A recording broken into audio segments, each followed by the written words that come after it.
ang atong tanan gikan na sa amahan.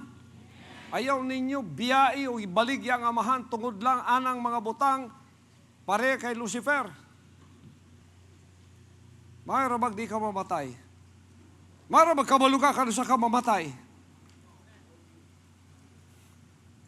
Pag namatay ka, asa man na imong karir, asa ba imong natunan, asa imong engineer, asa imong abogado. Abogado ko, pinakakuyaw ko. Pagkamatay, abogado pa ka. Tuwa na, nagatubang na imong kalag. Onya, nagunsa man ka sa kalibutan, tanawang record. Ikaw ang pinaka-hambugiro. Wa ka naghatag sa himaya sa amahan. Kaya bitay di mga magwawali nga nagdaot sa kuwa. Sige sila nagdaot sa kuwas TV. Kay naselos lagi. Para lang madaot ko, daoton ko nila. Abi lang madaot ko. Di more kung nyo gidaot, di more kamoy madaot. Kuhiton bitaw yung baba. Karon galaway. Kumusta mga kabrad?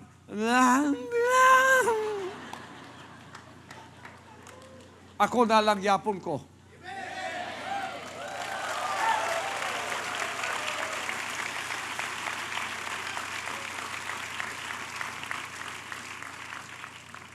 Nagkagwapo pa adlaw-adlaw.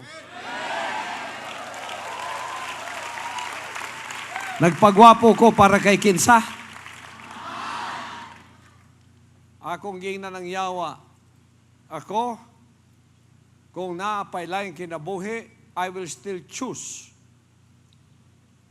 to live my life to the Father Almighty. Even if I will suffer. Even if I will be poor. Even if I die, if it is necessary, for the will of the Father. Dapat nga nakakusugan ta ng kingdom citizen. Nung gana ko ang testimony ni Sister Jacqueline Roy ganiha, kanay Archangel. Gioferan siya, kadaghan na sa Amerika. Padala ko na, Dallas, Texas, Bisa, NASA. Dunggan siya mo awit. Gigukod pa na siya sa dito sa Kwan. Gi-offer siya. Gi-usban og offer. Ingon si Jack, thanks, no thanks. You're crazy, you're stupid. Ingon tong Amerikano. Sa isulti ni Sister Jacqueline,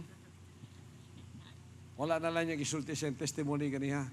Pero gisulti niya pagsakay niya sa iyang sakyanan, giligin niya tong tao nga offer siya. You too.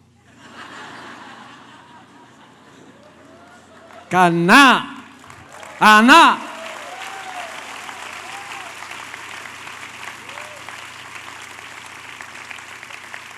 Wala niya gigamit ang iyang pagkasikat diri sa kingdom na #1 singer para mamingwit og oportunidad sa mga tagagawas nga inig labay sa oportunidad ambak diretso.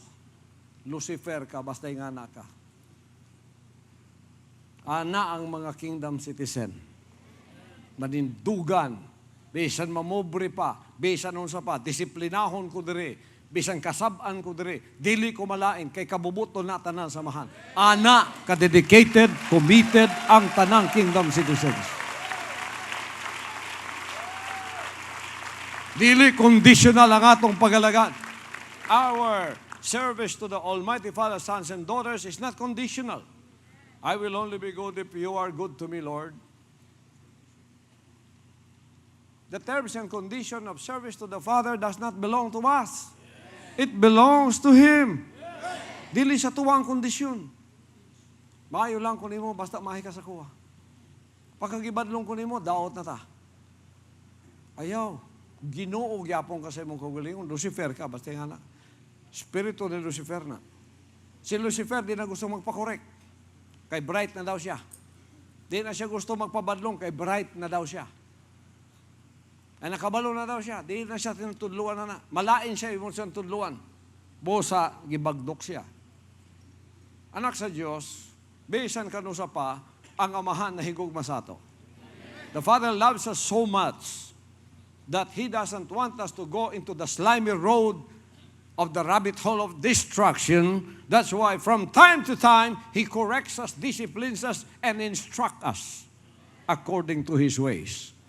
Ako gani hantod karong, inapay numduman ko sa man, kamo pa ka.